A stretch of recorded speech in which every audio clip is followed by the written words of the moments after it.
विधि। आज बारी किसकी है? पूंजीकरण विधि की बारी। क्या होता है सर ये पूंजीकरण विधि? सबका ध्यान बोर्ड की तरफ। देखो एग्जांपल देके समझाता हूँ इसके बारे में, ठीक है। मान लीजिए कि आप एक जगह पे बिजनेस करते हो और वहां पे आपका ही जैसा बिजनेस ABC नाम की दुकानें हैं। ये आपका बिजनेस है और आपके बिजनेस की तरह जिस चीज का आप बिजनेस करते हो, मान लीजिए कपड़े का बिजनेस करते हो आप, तो आपके बिजनेस की तरह वहां पर A, B और C मार्केट में और भी दुकानें हैं, ठीक है, वहां पे बिजनेसेस है, ठीक। अब मार्केट में सामान्य लाभ की जो दर है वो कितनी परसेंट दी हुई है? मान लीजिए 10%। मतलब ये है मार्केट में अफवाह उड़ी हुई है कि कोई भी अगर इस प्रकार का व्यापार करता है तो जितना पूंजी लगाएगा, जितना पूंजी विनियोजित करेगा, उसका गिरी से गिरी हालत में 10% तो क्या कर लेगा? कमा ही लेगा। समझ में आया कि नहीं आया? तो सबने पूंजी कितना लगाया? ए ने लगाया पूंजी 10,000, बी ने भी लगाया 10,000, सी ने भी लगाया कितना? आप भी वही मौजूद थे, आपने भी कितना लगा दिया? 10,000 आ गया। अब आया कौन सा दिन? लाभ वाला दिन। जब लाभ वाला दिन आया तो ए नाम के बिजनेस ने कितना कमाया लाभ? बताओ। 1,000। जैसा कि मार्केट में अफवाह उड़ा था कि सामान्य लाभ की दर 10% है, इसने 10,000 लगाया, कितना कमाया होगा? 1,000। बी ने कितना कमाया? सी ने कितना कमाया होगा? हम वहां पर थे, हमने कितना कमा के दिखा दिया? 1500। बिल्कुल, हम वहीं पर रह के कितना कमा के दिखा डाले? और लोग देखो 10,000 लगाए, कितना कमा के दिखाए? 1,000। जितना लगाए थे उसका 10% कमाए। लेकिन हमने भी वहीं पे, हमको भी कायदे से कितना कमाना चाहिए था? 1, बट हम वहाँ पे रह के कितना कमा के दिखा दिए? कितना एक्स्ट्रा कमा के दिखा दिए? क्या है वो? अधिलाभ। लेकिन यहाँ बात हो रही पूंजीकरण विधि की, है ना। अब सोचो, घुमा के थोड़ा सोचो, अगर ए दुकान ये बोले कि भैया मेरे को भी आपके जितना प्रॉफिट कमाना है, मुझे भी 1500 कमाना है, मैं क्या करूँ? तो आप उसको क्या सलाह दोगे? क्या सलाह दोगे भाई? अगर वो बोलता है कि भैया मेरे को भी 1500 प्रॉफिट कमाना है, मुझे 1,000 की जगह कितना प्रॉफिट कमाना है? 1500। वो बोलता है कि मुझे आपकी बरोबरी करनी है, तो हम क्या बोलेंगे? भैया देख, तेरे को 15,000 जब तू कैपिटल लगाएगा, जब 15,000 रुपये जब तू पूंजी लगाएगा, तब तू हमारे जितना प्रॉफिट कमाएगा। सही बात है कि नहीं है? क्योंकि भैया सामान्य लाभ की दर कितनी? 10%। जितना पूंजी लगाओगे उसका 10% कमाओगे। तो भाई आपकी कोई ख्याति तो है नहीं, तो साधारण आप कितना कमा रहे हो? जितना लगा रहे हो उसका 10% कमा रहे हो। और हमने कितना कमाया? 15,000 कमाया, 1500 कमाया। तो हमने 10,000 लगाकर कितना कमा के दिखा दिया? 1500। अगर बाकी लोगों को हमारी बरोबरी करनी है, हमारे जितना प्रॉफिट कमाना है, तो फिर उनको कितना लगाना पड़ेगा? 15,000। जब वो पूंजी लगाएंगे तब हमारे जितना क्या कमा पाएंगे? प्रॉफिट कमा पाएंगे। समझ आया कि नहीं आया? ठीक है। तो हम, इसका मतलब क्या हुआ? थोड़ा सोचो, जो और लोग 15,000 में करते हैं वो हमने कितने में करके दिखा दिया?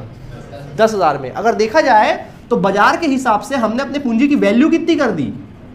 भले हम लगा रहे 10,000, बट बाजार के हिसाब से हमारी पूंजी की वैल्यू कितनी है? इसी को कहते हैं पूंजीकरण। क्या कहते हैं? पूंजी की वैल्यू को बढ़ा देना या घटा देना, उसी को क्या कहते हैं?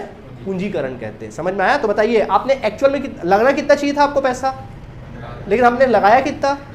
बताओ कितना कम लगाया? 5,000 आपका फायदा हो रहा है कि नहीं हो रहा है? आपने अपनी पूंजी की वैल्यू कितने रुपए से बढ़ा दी? यही आपका ख्याति है। यही 5,000 क्या है? ख्याति है। मतलब ये है कि जब आप अपने पूंजी की वैल्यू को बढ़ा देते हो तो वही आपकी जो बढ़ी हुई वैल्यू होती है वही आपका क्या कहलाता है? पूंजीकरण विधि। वही आपकी ख्याति की परिभाषा होती है। आई बात समझ में कि नहीं आई? मतलब ये है कि और लोग जो काम 15,000 में करके दिखाते हैं वही काम हम 10,000 में करके दिखा दे रहे हैं। यानी हमने अपनी पूंजी की वैल्यू क्या कर दी? बढ़ा दी। कितना बढ़ा दिया? 5,000। यही ख्याति है। प्रूफ करके दिखाऊं?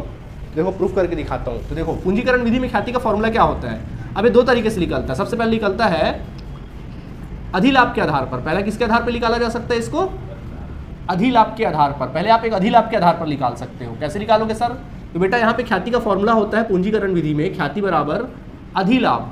ख्याति बराबर फॉर्मूला होगा अधिलाभ गुणित 100 ना, गुणित 100 बटे सामान्य लाभ की दर। ये फॉर्मूला होता है सामान्य लाभ की दर, ये फॉर्मूला होता है। समझ आया कि नहीं? बिल्कुल सिंपल सा फॉर्मूला है। तो बोलो यहाँ पे अधिलाभ कितना आया बताओ?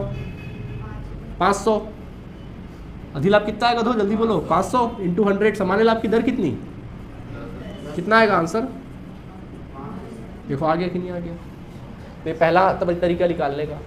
दूसरा तरीका 5,000 कहाँ से आया? बोल रहे 500 अधिलाभ बेटा, एक्स्ट्रा लाभ। ठीक है।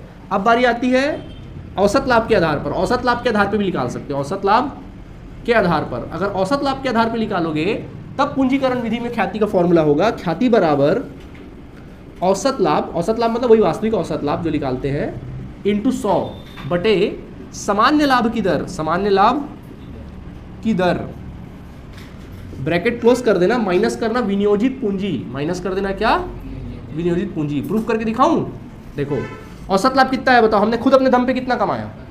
औसत लाभ मतलब जो हम लोग खुद कमाते हैं 1500 कमाए इंटू 100 बटे सामान्य लाभ की दर कितनी ब्रैकेट क्लोज करना। विनियोजित पूंजी कितनी 10,000, एक्चुअल में कितना लगा है 10,000, तो ये इसको सॉल्व करो कितना आएगा 15,000 आएगा और ये 10,000, कितना आ गया आंसर, देखो आ गया कि नहीं आ गया, कैसा लगा, कोई दिक्कत।